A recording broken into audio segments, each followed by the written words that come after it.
Okay, boys and girls, today we are going to quickly review what it means to infer. We know that when we infer, we read a text. We think about what pieces of the text that we can connect to, like our background information. What do we know about it, right? About what's being read. And then we add that to the clues that are in the text. Okay, so we look at the clues, then we add what we know about it, and then that's how we're able to make our inference. So I'm going to look at one or two of these paragraphs today. So let's look at paragraph 1 just to practice. A woman finished reading a story and closed the book. About 20 children got up from the carpet and went to a corner of the room. They began taking coats and hats off of hooks. After putting on their coats and hats, the children lined up. Now, it says, a woman finished reading a story and then she closed the book. 20 children got up from the carpet. Right there, I'm thinking, okay, I know it's not a mom. I know this group of kids are not at home, because what mom or what parent or grown-up would have 20 kids in their home? So I know that this is probably going to be either like at a daycare center or a YMCA or at a school, somewhere public, right? And so it says that they got up from the carpet, and knowing what I know about little kids, right? They go to the carpet to be read to. So I'm thinking of those clues that I know, right? They began taking their coats and hats off hooks.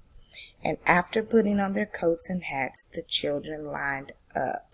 So as I read this last part of this little small snippet, I know that where do kids line up? They line up at school, right? So these children are probably at school. Okay, where are they going? If they're getting their hats and their coats, they're probably going outside. Well, how do I know they're going outside? Because we wouldn't be putting our coats and our hats on just to stay in the room, right? Okay, so that's the inference that I'm drawing. Let's look at number 2. A boy asked his mother for help getting some things off a shelf. She took down some jars and brushes, and the boy brought them to the kitchen table. Next, he went to his mother's desk and took out blank sheets of paper. He put the piece of paper on the kitchen table. Finally, the boy filled a cup of water and sat down at the table with all of these things. What can you infer about what the boy is going to do, and how do we know?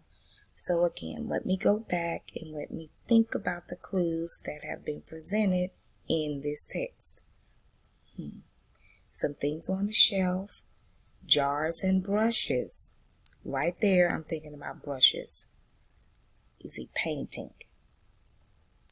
Where do most kids paint?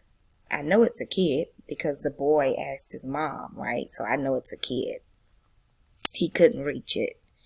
And where do most kids paint? At their kitchen table, okay?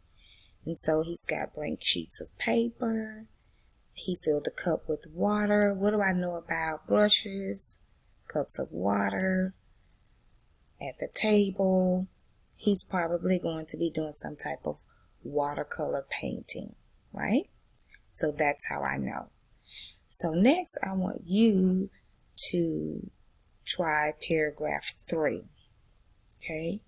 A class of students walked with their teacher to a special room in their school.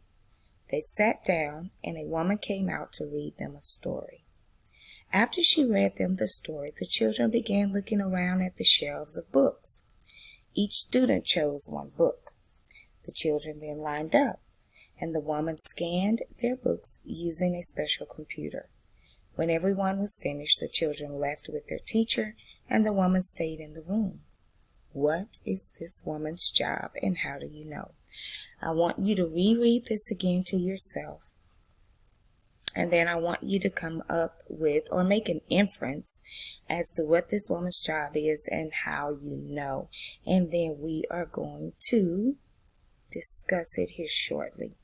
Now, after we finish discussing this paragraph here together, we are going to look at another piece of text about a well-known basketball player that all of you know, okay? And we're going to be just reading that text today and making annotations about it and gathering clues about it for today. And then tomorrow we're going to move into making some inferences about this particular famous basketball player. But once again, when we make inferences, we use clues from what we're reading. We add it to our own schema or background knowledge about what we're reading, what we know, what we've experienced, what we've heard in life, and that's how we make our inferences, okay? So I'm going to leave you to, again, reread paragraph 3, and I want you to try and make your own inference as to what this woman's job is, and then I want you to be able to give a couple of clues as to how you know.